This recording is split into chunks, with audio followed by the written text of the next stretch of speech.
That's all we'll do. Cool. I'll give you one of these. Yeah, buddy. Thanks for joining me, man. Yeah, of course. I'm glad we got some time together. You know, one thing that comes to my mind, like just having this conversation between the two of us, is like how back in 2010, when I saw CrossFit from a distance, you were like the staple of like what I saw. You know what I'm saying? Yeah, like, sure. You were the guy that I was like watching on YouTube do 106. I think. Yeah, Is that right? 106 pull-ups in a row, unbroken, and like, you know, be smashing these Metcons on .com, and like your name was there regularly, like all the time at the top, and I say all those things, man, to like, when I came into this community, like you were this bigger than life, almost figure in a way. Sure, you know what I'm saying? Yeah. No pun intended. Yeah, it was, I mean, back then it was like, it was just a different landscape then, you know, and it was, it's crazy. It's growing so fast, you know, and it was cool to be a part of that and watch. And two, so a lot of like the history that I have with you is similar to other people, either meeting at a level 1 or at a competition and watching guys like yourself or others kind of progress. You know, I've seen countless people come on the scene and start off, you know, super capable athletes and then find kind of this niche in CrossFit and it fits well. And then all of a sudden, you know, 2-3 years later, you're on a team winning the CrossFit games or, you know, an individual athlete years later. And it's fun to be a part of that journey in some way with people. Oh yeah, for sure. No, I get that, man.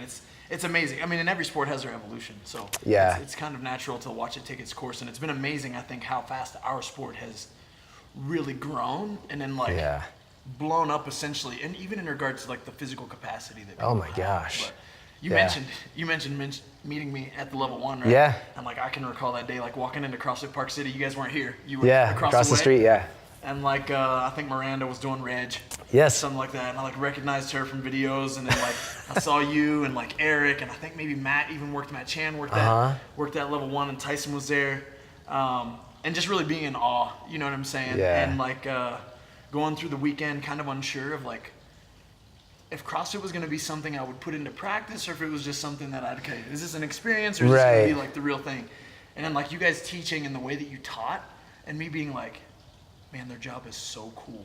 Yeah. Right? Like, and you had that role for quite a while, man, like having the influence of the red shirt and like teaching those seminars. Like, what was that like for you being such a staple as a competitor, but also having that ability to like teach those level 1s? Really cool. I mean, it was one of those things where I think I taught my first level 1 in maybe the spring of 2008.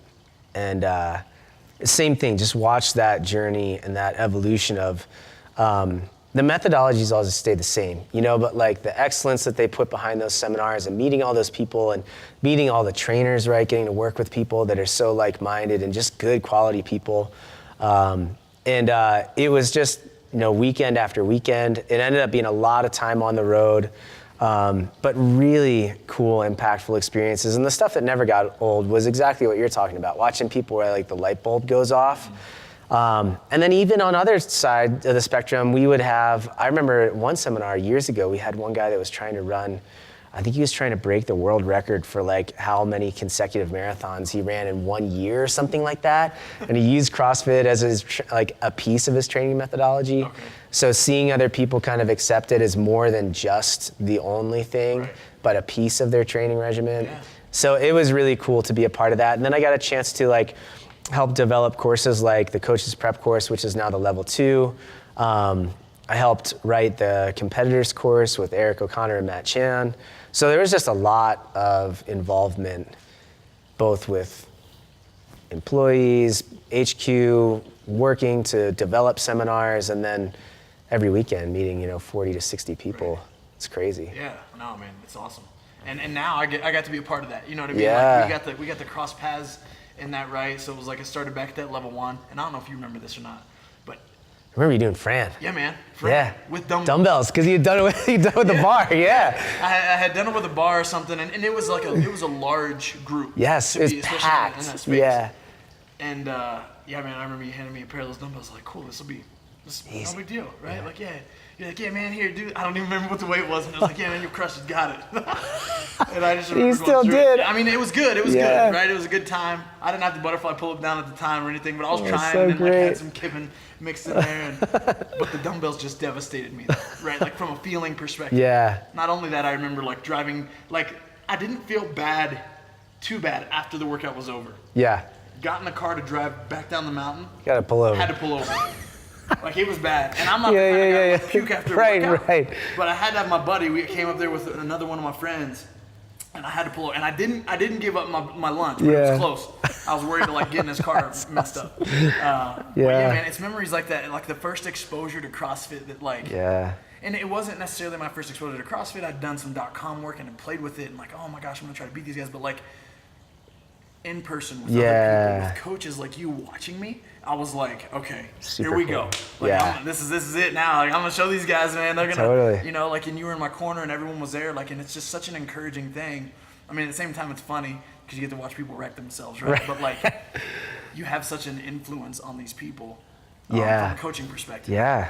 So even starting back, what was your first exposure to CrossFit, man? Like, oh my gosh, if you can remember it, what was that like for you? So I bumped into a buddy of mine that used to be a Young Life kid, and I bumped into him in San Diego, and he was in the Marines and said, hey, you gotta check out this thing, CrossFit. And I was like, okay, cool, kind of forgot about it.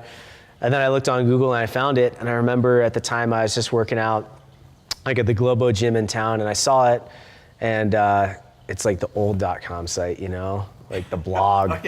And I looked on there, and it was Cindy, and of course it like suckered me in, you know, because it was a good one for me. And I remember thinking like, okay, I'll just try this for 6 weeks and see how it goes.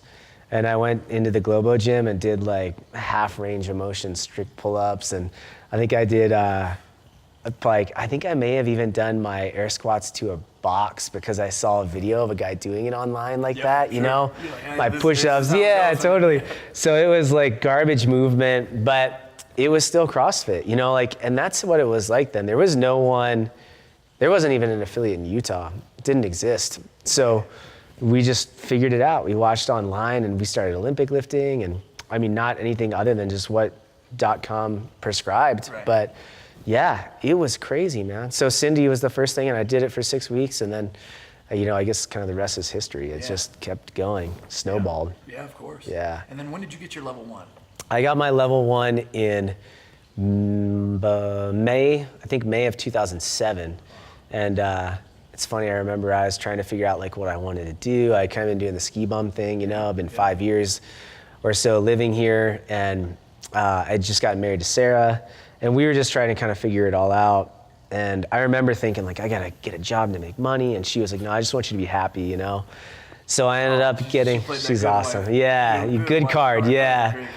So she was like super on board with me trying to start an affiliate, and I got a credit card with a $5,000 limit that I didn't have to pay on for a year.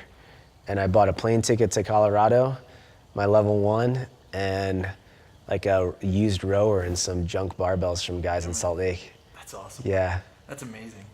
To think that that's where you started, and like now right. Look at your gym and the facility and the online community that you it's crazy. That's so cool, man. Yeah. It's amazing. It's amazing the way that you've grown professionally and career-wise the same way that the sport has, you know what I mean? Sure, yeah. That's cool. Thanks, and even like from you getting, you know, as we kind of transition, you mentioned being married, like again, from a, I mean, we're peers. Yeah. I'll always look at you as, you know, someone that's kind of like a mentor, you know. Likewise. Yeah. Totally, dude, yeah. But I've always admired and really respected, man, your marriage and your family, and how you've always really tried to kind of put them first versus how important your athletic career were, how important this gym is to you, or training level 1s and stuff. So like even with that, you being, you know, having your eyes on your faith and your family, like how do you put that into practice? Like, is that hard? How's the balance? Super hard. And I think like, you know, there was a time where those things were really unbalanced. And I think you experience that too when you're competing, you know, at high levels. There really isn't balance. Right. I used to say like there's priorities, but there's not balance. Yeah. So things could be pretty lopsided, but like if my family needs me, drop everything right then and there. But there's not much balance when you're trying to go to that level of competition. So because of that, you know, as conversations with Sarah on like, hey, are we willing to do this again? Do we want to do it? My kids were young enough at the time where they didn't really see a big impact. But as they got older, those conversations got more and more serious on, okay, how is this going to affect like all of us? How does this affect me, my longevity, my health, like for competing at that level? And it just came to a point with, what's funny is like even like with competition and even the amount of work for headquarters, you know, traveling every weekend. I love the job, great people, but there was this moment where it just turned into, okay, what do we really want out of life? What really matters? Sure. And how do we start to kind of create that? So we kind of took the steps to try to have me step away from teaching so many seminars, which, you know, thankfully that was able to happen. And then throughout all that, I think is just, you know, that underwriting theme for me personally, like that faith element's huge, and just trying to have that be the sort of the beacon or the guiding theme throughout that. But there were plenty of times where I didn't know what I was doing, I think. Yeah, I hear you, man. I know how that goes. It's not easy, right? It's definitely not easy, and you have experiences as well. And I wholeheartedly agree that when you kind of make that decision that you're diving in head first into competing, or you're putting forth your focus, it has to be a team thing. Totally. And everybody on the family's got to be on board. Yeah. That's cool. It's a selfish lifestyle, you know? It is, yeah. A lot of people glam it up, right? Like they glam it up and they're like, hey, you know, it looks great. And it is, it's great, it's fun. But there's a lot of trade-offs that you're making. Totally. You know, on the back end and behind the scenes. So, yeah. It's cool. It's good to hear that even people at the top and people that have been around for a long time have to have that same perspective, you know? Yeah, for sure. I love it. Talking coaching. Yeah. As you've now been in this sport for, gosh, how many years? How many years have you been competing? I mean, I guess kind of super seriously, like 9 years, then on and off 10. Sure. Yeah. So 10 total years, because even when it's off, you're still staying ready in a way, right? It's hard to let it go. Yeah. You plan on coming back or whatever it looks like. After competing for those 10 years, and now you got like, you know, you're kind of transitioning your roles. Yep. You know, you've got this great online community through Icon Athlete that you've built, and, you know, even teaching seminars and competitor courses and level 2s, like you've had your hand in many pots. Yeah. And now kind of you're guiding that focus onto leading others. What does that look like for you, and how's that come to be? Yeah, I think more and more, it's funny, and I don't know if this is because of just like my circumstances and like where I am in life, but more and more I just get encouraged to like bring people to a point where they can start to really understand like why they're training and what they're training for, and have it have purpose. And if they want to do CrossFit more, like let's do that more, but let's do that right. Let's not take, you know, the step from I just work out, you know, doing one workout a day, maybe with my affiliate, to, you know, now I'm in the gym 4 or 5 hours a day. Like let's take, if you want to do it more, let's do it more, but let's do it right. And I think there's like a real gap where people start to kind of lose their way after they've been involved with CrossFit for maybe 4 or 5 years, and they want more, but they just don't have the time or the ability for the lifestyle that, you know, some of those elite level competitors do. So I find myself, it's funny, I had a conversation with the guys doing a one-on-one today, just like, hey, like what does your training do for you? How do you want it to serve you? And I don't think many people ask that question anymore. Right. Because they get, like in CrossFit, our personalities are, most of us are kind of type A, pretty driven people, competitive. And I think we can forget that, you know, we don't have to do this and have it completely own us, but we can do it because we love it and do it more than maybe like regular. Sure. But it can be like a really healthy, positive thing. Yeah. So I find myself often, it's funny, I had those conversations still even when I taught seminars, you know, people asking about that and just focusing on intensity and less is more and quality of effort and training with purpose. And I find myself kind of keep coming back to that again with Icon or with conversations with people in the gym. And it's nice to have the perspective of what it's like to have been there and what it takes to be at the top. And also, no, you know, I think for me, encouraging people, hey, if you want to do that, that's awesome. We can help you get there. But if that's not for you, that's awesome. And let's support that and help you do it right. Yeah. Yeah. That's awesome, man. I love it. I think it's refreshing because I mean, we've had this conversation before in a way Yeah.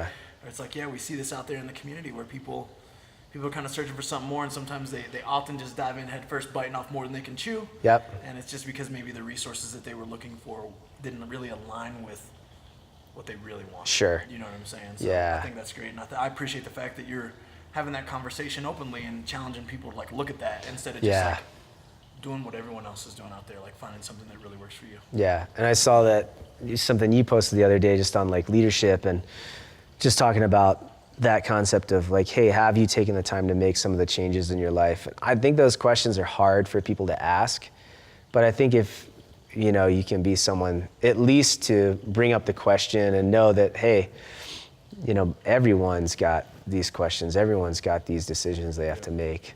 And now it's like, what do we need to do to kind of line it up for what you really want? And does that look like changing your job, relationships? So there's all sorts of stuff that can go along with that. Oh, absolutely. Yeah. Yeah, there's no question about that. It's a holistic thing, right? And it all has to align with really the why and the big picture of what you want for your life in general. Yeah. Not just like separate aspects of it. For sure. That's cool. I love it, man. Well, thanks for taking the time to sit down with me, dude. I'm Yeah. and couldn't be more honored to bring you onto the FNX team. Thanks, bro. I think that what you stand for as an athlete, who you are as a man, and the way that you want to influence the community going forward is going to help people live better, and that's what we're all about. So Thanks, man. I'm excited. You bet. awesome.